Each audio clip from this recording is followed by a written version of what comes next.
I think it should be illegal for Wack 100 to beef with local street dudes. He's just too intelligent and too calculated.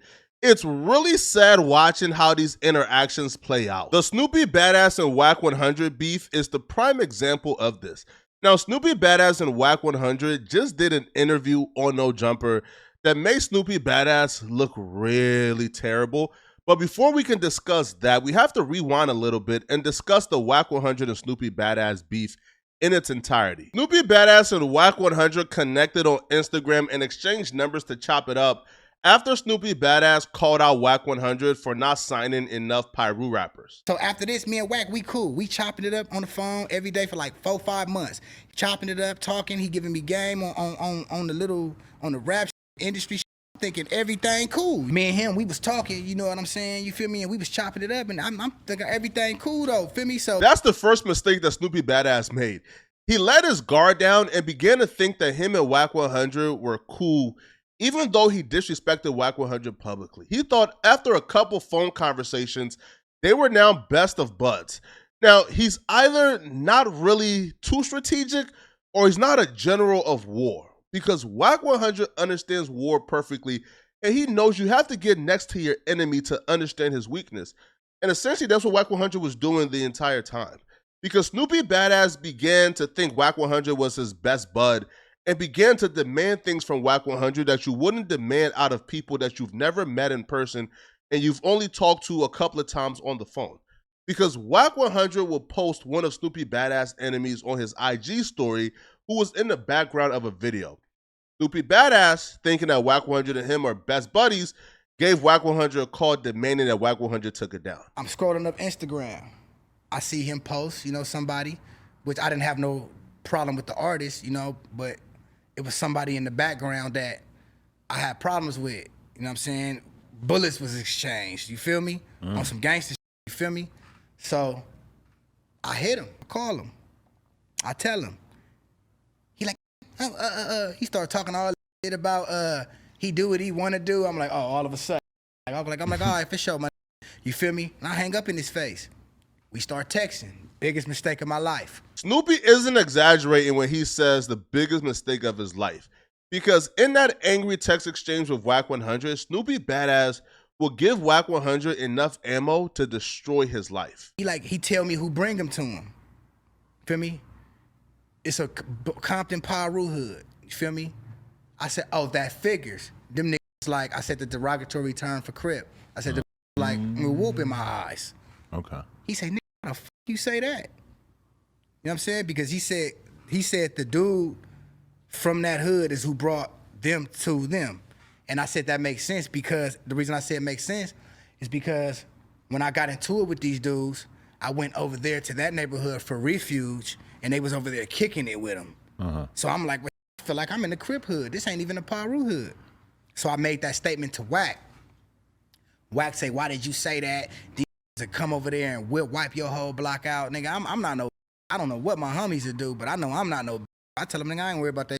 Nigga, I said what I said. Every step Snoopy Badazz took, he just fell deeper and deeper into Wack 100's trap for him. You see, Wack 100 is a thinker. Wack 100 is one of the most intelligent dudes that I don't think we give him credit for. Wack 100 has never lost a beef because Wack 100 outthinks a lot of these dudes he's beefing with. And Snoopy Badazz was just one of those dudes. So while Snoopy Badazz is emotional and going off, Wack 100 is being strategic. He's texting him things to sort of ignite certain answers from Snoopy, and Snoopy just falling into it. So after Snoopy Badazz did that, Wack 100 then leaked the messages on his Instagram with over 300,000 followers. Now, once those messages are out there now, it was really bad news for Snoopy Badazz. 3 days later, I'm getting notifications from the world. And I look at my phone. Wack then posted the conversation when I caught the Crips with red rags. I'm like, this blocked my number. I said, oh, this is a play. By the time Snoopy Badazz realized what was going on, he was already knee deep into Wack 100's trap. Wack 100 at this point has Snoopy Badazz on a string, and there's nothing Snoopy Badazz could do to get out of it. Wack 100 at this point now was the one who was calling the shots and directing Snoopy Badazz's life. So after that got posted, the repercussions were Snoopy Badazz was told he had to pull up to the hood that he dissed to fight some Pyrus. How is that determined? Okay, how did you even get notified? Okay, how I got notified? You know, this nigga, Compton politics, nigga. Like, nigga, the gang banging, nigga, it's the gang bang. Like, nigga, if you tapped in, nigga. You gonna get them calls. Nigga. Right. You gonna get them calls from the right nigga. I got them calls from the right nigga. This is urgent. You need to pull up, or you're all bad. And you had to fight Pyrus from your hood, or you had to fight people who were no? My scary hoods ain't, but nigga, they didn't even pull up with me. You had to fight Crips. I had to fight Pyrus. Oh, okay. Because you got to understand, and I said something disrespectful to this particular Pyrus, and I will admit, you know what I'm saying, that I was wrong. You guys are about to find out how much of a decorated soldier of war Wack 100 is. Snoopy Badazz knew he was in a very bad position because Wack 100 not only got Snoopy Badazz into a really deadly conflict with another Pyru set, but according to Snoopy Badazz, Wack 100 actually infiltrated his own homies and got them to turn against him. Niggas that is close, nigga, I'm like, so what's up? Y'all we gonna be there tomorrow, blood, just the phone, whoop. All right, for sure. Nigga, time coming, time ticking. I'm like, damn, nigga, they not answering. So that's why I start thinking, and then look it, trip off of this. Then I get a text from Wack in the DM talking about, yeah, you got 24 hours to get put off HHP. You. I'm like, what the f? I can show you the screenshot right now. You feel me? Still in my DM. 24 hours to get put off. So after the original fights, look, Pete, you need to do more fights. No. What? Remember I said he thought I wasn't gonna pull up and run the phase. Right. So when they was putting out the memo for me to pull up and run the phase, he's like, yep, for to get him put off his hood. So that told me right there he was already in cahoots with my homies. Because why would you have the heart to even say something like that? But that told me right there that he was in cahoots with my homies from the jump. Feel me? Before the phase. So and it made me make sense. It made sense to me. It was like, hold on. So that's why they didn't pull up with me. Because I was never supposed to pull up. You see, in the streets, your power or the dudes around you is your soldiers and your army. Dudes who are willing to back you. So Wack 100, in a matter of 3 days, got Snoopy Badazz into a really tricky beef and then infiltrated Snoopy Badazz crew and took away Snoopy Badazz power and got his homies to not support him and back him. So Wack 100 got Snoopy Badazz into a really bad beef and left Snoopy Badazz on an island by himself. Wack 100 proved why he's a decorated soldier of war, and Snoopy Badazz was nothing but a sheep who kept falling into various traps of Wack 100's. But the damage didn't just stop at that particular instance and the phase being ran. Wack 100 did such a number on Snoopy Badazz that Snoopy Badazz was so paranoid and didn't know who to trust that Snoopy Badazz turned on his own homies and denounced his own gang. Stop acting like it's a motherfucking honor to be from that bullshit. I'm gonna say that. Y'all don't have to get on the internet, talk about I'm not from y'all hood, my nigga. I will gracefully give that bullshit back. It's not an honor to be from Hollywood. Y'all don't slide on ops, my nigga. Y'all ain't went on a mission in a million years. Y'all laughing stocks and bumping, my nigga. Nobody fear y'all. Nobody take y'all serious. The war lanes is 2 blocks over. They deep as y'all niggas. We wouldn't dare go down that block, my nigga. You feel me? So stop making it seem like it's an honor. Like if I was in good standing with you niggas, like y'all gonna pull up to kill niggas if I'm being surrounded by a million bloods. Like y'all gonna pull up with me to run for face like y'all didn't do. Feel me?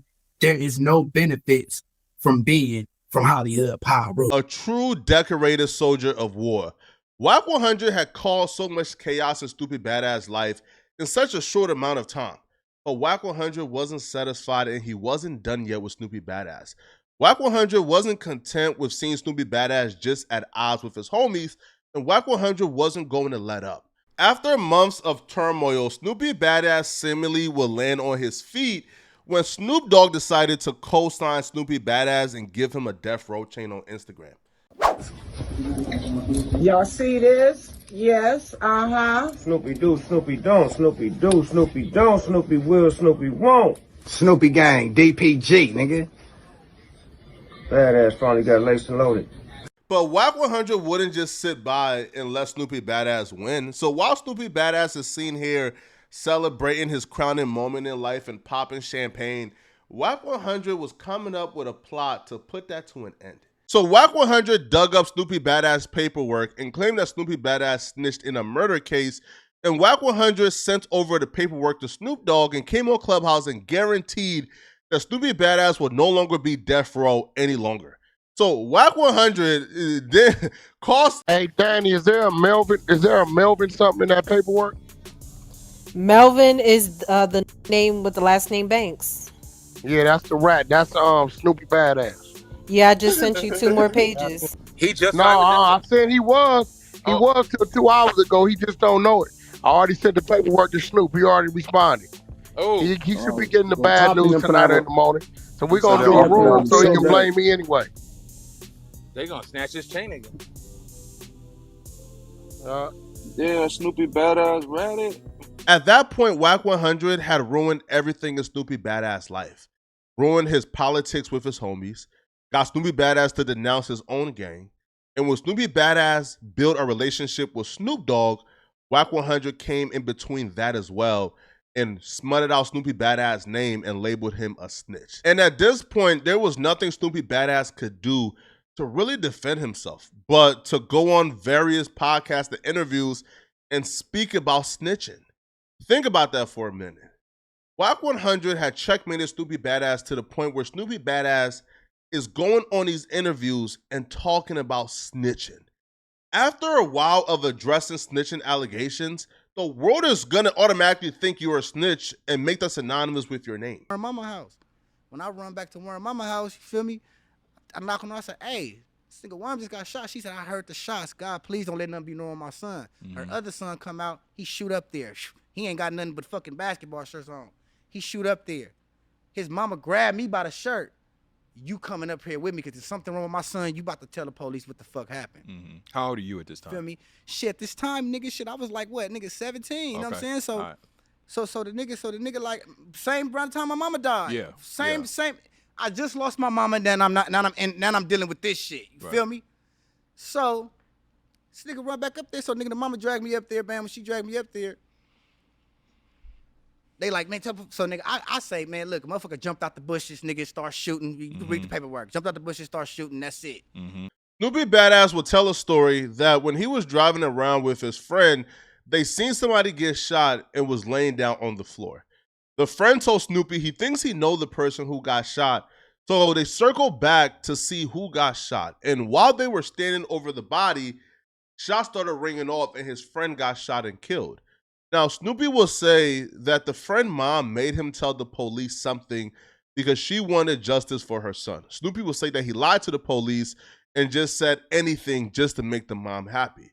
Now, Snoopy will say that years later, when he was grown, that he actually met the dude who did it. And the dude told him, bro, it was an accident. I thought that y'all were the ones who killed my friend. So when I seen you guys standing over my friend, that's why I fired shots and killed your homie. Could you please come to court and tell these people that you seen me looking scared so I can get crime of passion opposed to first-degree murder? Snoopy said that he agreed to do so for the man, who killed his partner, so he took the stand on behalf of him. You understand what I'm saying? Because the internet is ran by haters and niggas that really ain't got nothing coming anyway. Niggas quick to say, oh, I'm a snitch. Let me tell y'all something, my nigga. Same niggas calling me a snitch will tell you that you don't get on the stand unless you're going to help them get off or you going up there to plead the fifth. My statement got this nigga sentence reducted, nigga. You feel me? Not only did my statement get his sentence reducted, everything that I said aligned with what he said. And it helped him because he didn't go to trial saying he didn't kill the homie. He got up there saying it was an accident and I was scared. But no matter how much Snoopy Badazz explained himself, the stigma is still there. And his professional life is getting harder and harder for him to make something happen. So Snoopy Badazz decided he was going to turn to no other person than Wack 100, and he was going to apologize and try to make things right with Wack 100. I understand that you had a conversation with a very good friend of mine, Snoopy Badazz. How did you end up speaking to this young man? And SKG, the one big you got the charges on, the lady. Okay. She texted me he said, yo, I was talking to Snoopy about some other stuff, and he brought it up and said he want to talk to you. So I'm like, all right, cool. Oh, he gave my number. He called me. You guys got along all right? Yeah, I talked to him for like an hour and a half. So we could bring you two together on the podcast. Yeah, next week. Woo! That is insane. Because he need to sit down and really, the points and clear it up. Like, Right. we went over everything. Wack 100 being a decorated soldier of war, one of the smartest, shrewdest operators I feel like this city has ever seen, he understands that you have to crush an enemy completely. Wack 100 still seeing a little bit of life in Snoopy Badazz. So when Snoopy Badazz is reaching back out now for refuge, Wack 100's like, okay, yeah, of course. Yeah, let's be friends, Snoopy. Come on the podcast. So Snoopy walked himself right into the lion's den, and Wack 100 completed the full mark out of Snoopy Badazz. This was bad, and there's no rebounding for Snoopy Badazz after this interview with Wack 100 and Adam 22. This interview was a humiliation ritual for Snoopy Badazz. There was not a point in this interview that made Snoopy Badazz look well. Even when Snoopy Badazz tried to tell his war stories about checking reputable LA gang members, Wack 100 will call it out and question everything that Snoopy Badazz was saying. I met Munchie probably twice.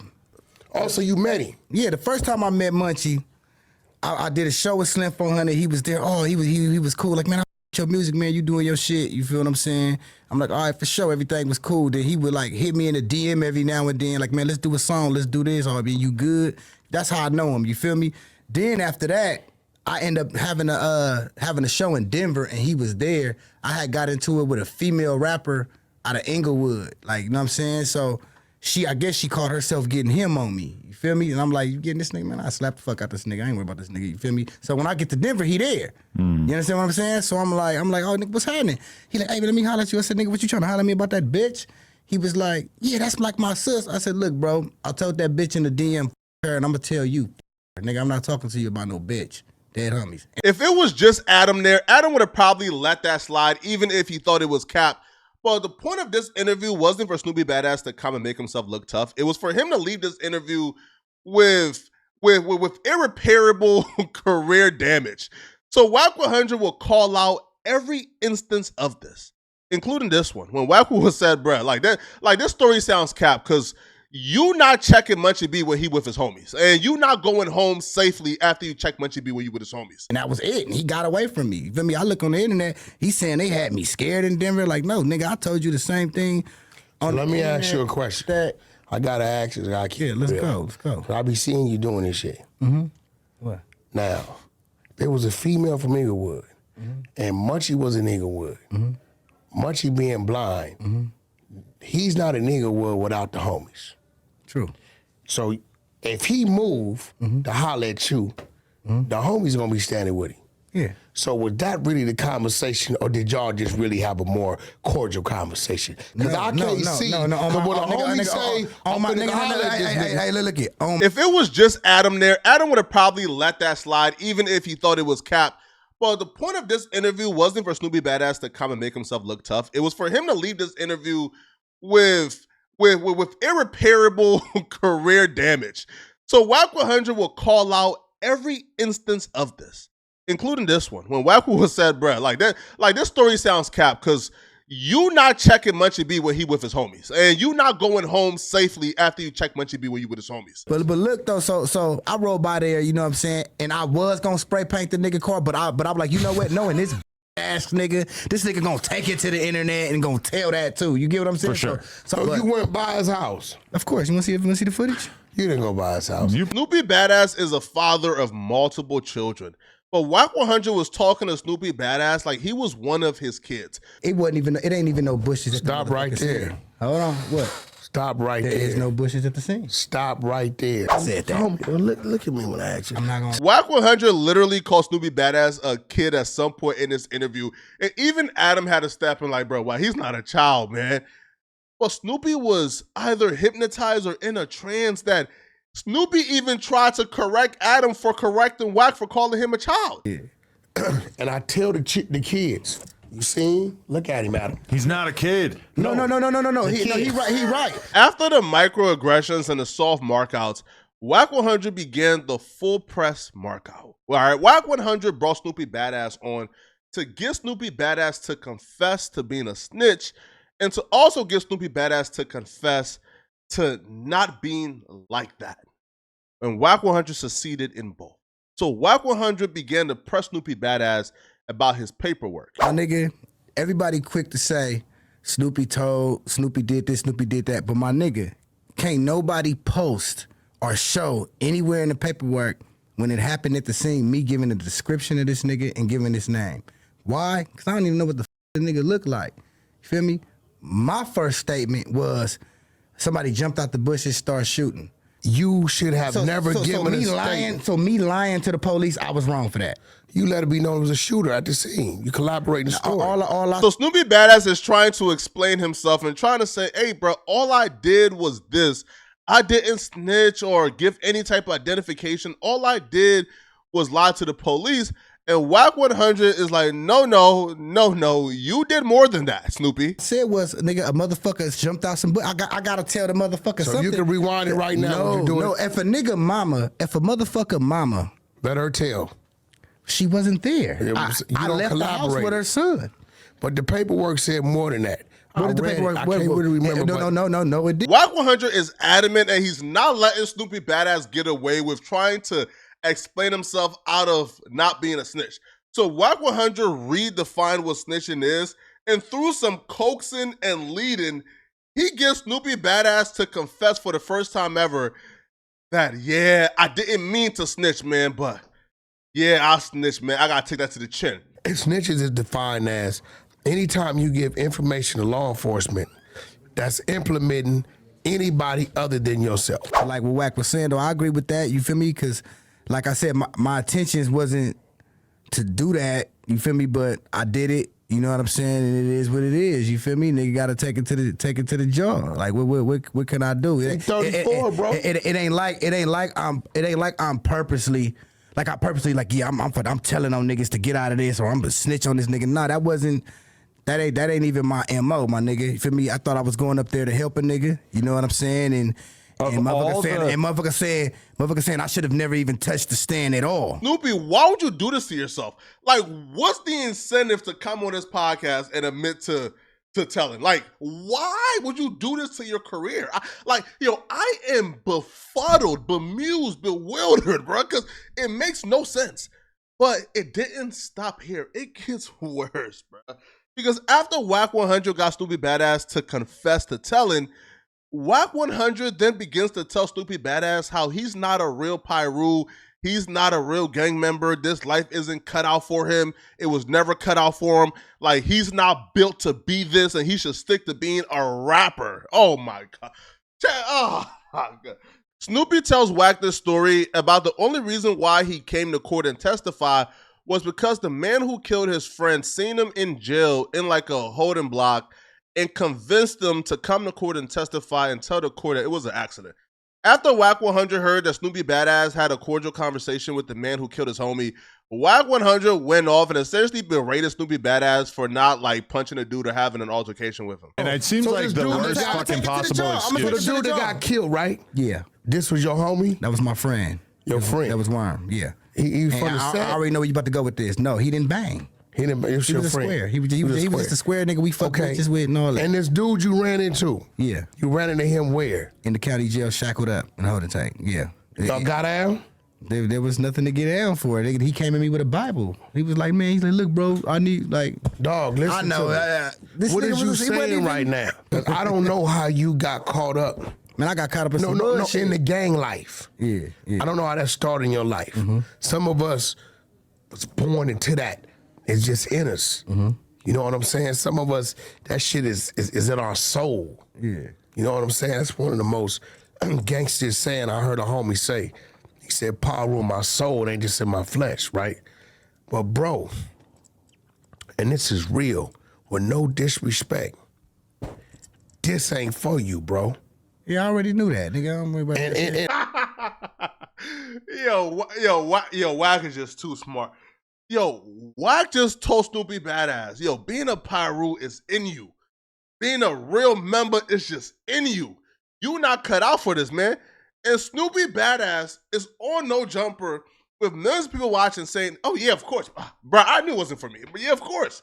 Huh? Bro, even if you felt this way, why would you express this on the pod? How do you go from a confessing and saying, yeah, man, bro, I did bad, I told, and then saying, yo, this gang member business, man, ain't for me, man, bro. Man, bro, like, I ain't a real gang member, man. Huh? What? But then Wack 100, to add insult to injury, then begins to tell Snoopy Badazz it's not too late for him to be a civilian. It's not too late for him to live a righteous lifestyle, man, and stick to rapping and being a civilian. Now, this is, yo, Wack a cold operator, man. And it ain't too late for you to make that decision, because your mindset on how you see it and your decision making, I don't know if it come from lack of homies molding you. And by the time Snoopy Badazz realizes what's going on, it's already too late. Like, he tries to stick up for himself when Wack 100 said that Snoopy Badazz's track record of being a gang member ain't right. He tries, but Wack 100 just went right back to insulting him again. His track record as a gangbanger, right, is not right. The shit they got him on is just technicality. No, I'm not gonna say my track record as a gangbanger right. I was just from a clique and a Christian nigga in the motherfucking holding tank, nigga. They asked me to do something for him. He didn't come at me like, hey, that's why I smoked your homie for that shit, my nigga. I been not tripping off of that shit. You feel me? You know what I'm saying? But I'm always gonna consider myself, nigga, who I am. You feel me? Because I've been this for so long. Been doing this for so long. What? A Pyru. Feel me? And you not living by the ways of Pyru. Feel me? Because I got up on the stand to try to help a nigga. That ain't Pyru. All right, my nigga. That ain't P-Funk, homie. No, you right. Wack 100 just told him he's not Pyru, and he said, you right, Wack. It was at this point, bro, I couldn't watch much more, bro. Bro, it was like seeing like a prey, right? Like being like played with like by the lion, right? Like the food was being played with. That's what this interview felt like. Snoopy Badazz's career would never be the same again after this interview, because he sort of like just laid down for whatever reason. Now, I don't know why he thinks that this was the right route to take and this could benefit him. I don't know, right? But there's much more to watch in this interview. I would definitely recommend watching this full interview. It's insane, man. But if you guys enjoyed seeing the humiliation ritual of this podcast, or seeing Snoopy Badazz ruin his entire career on this podcast, then you would also enjoy seeing this famous cuck ruin his career after 10 minutes on a whatever podcast. Click on this video right here to find out why this famous cuck rage quit the whatever podcast and then tried to expose him afterwards. I'm going to see you guys in this video. I'm out of here, folks. Peace.